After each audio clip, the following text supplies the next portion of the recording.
बोलो श्री कृष्ण भगवान की जय।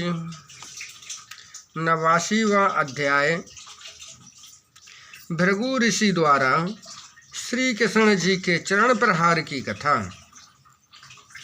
श्री सुखदेव जी कहने लगे, हे राजा परीक्षित, एक समय भृगु आदि बहुत से ऋषि सरस्वती नदी के तट पर बैठे हुए आपस में ज्ञान चर्चा कर रहे थे। उस समय विषय छिड़ गया कि ब्रह्मा, विष्णु और शिव इन तीनों में कौन सबसे बड़ा है। किसी ने ब्रह्मा को बड़ा बताया, किसी ने विष्णु को बड़ा बताया, किसी ने शिव जी को बड़ा बताया। उस समय ऋषियों ने ये सलाह की कि भृगु ऋषि को भेजकर तीनों देवताओं की परीक्षा लेनी चाहिए कि इनमें से कौन सबसे बड़ा है। अस्तु, तीनों देवताओं की परीक्षा लेने के लिए भृगु ऋषि सबसे पहले ब्रह्मा जी की सभा में पहुंचकर बिना दंडवत किए ही बैठ गए। ये देखकर ब्रह्मा जी बड़े क्रोधित हुए, परंतु इन्हें अपना पुत्र समझकर कुछ भी न कहा। जब भृगु जी ने ब्रह्मा जी को क्रोध से पूर्ण देखा तो वे वहाँ से चलकर शिव जी के पास कैलाश पर्वत पर जा पहुँचे। शिव जी ने जब ऋषि को आते हुए देखा तो वे उनसे मिलने के लिए अपनी भुजाएं फैलाकर खड़े हो गए, लेकिन भृगु जी ने उनसे ये कहकर दूर ही खड़े रहे कि तुम धर्म कर्म छोड़कर सदा मरघट में बैठे रहते हो, इसलिए तुम मुझे स्पर्श मत करो। ये सुनकर जब शिव जी ने बहुत क्रोधित हो अपना त्रिशूल उठाकर शिव जी भृगु जी को मारना चाहा, उस समय पार्वती जी ने उन्हें ये कहकर शांत कर दिया कि ये आपका छोटा भाई है, इसलिए इनका अपराध क्षमा कर दें। तदुपरांत भृगु जी वहाँ से लौटकर वैकुंठ में विष्णु भगवान के पास चले गए।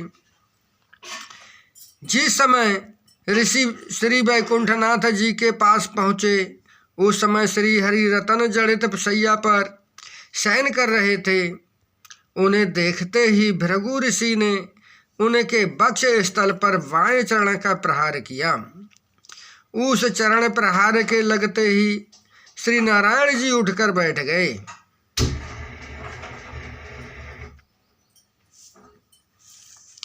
और अपने कर कमलों से भृगु ऋषि के चरणों को पकड़कर कहने लगे, हे मुनि श्रेष्ठ, आपके चरण कमल अति कोमल हैं और मेरा हृदय वज्र के समान कठोर है, अथा आपको कहीं चोट तो नहीं लगी। हे भगवान, यदि मुझे आपके आगमन का समाचार मिला होता तो मैं स्वयं बढ़कर आपकी अगवानी करने के लिए आ पहुँचता। आपने मेरे हृदय पर जो चरण प्रहार किया है, उस चरण चिन्ह को मैं अपने हृदय पर सदैव धारण किए रहूँगा। हे परीक्षित, भृगु ऋषि ने चरण प्रहार किया। उस समय श्री लक्ष्मी जी ने क्रुद्ध होकर शाप देना चाहा था, परंतु श्री हरि के भय से कुछ कह नहीं सकी।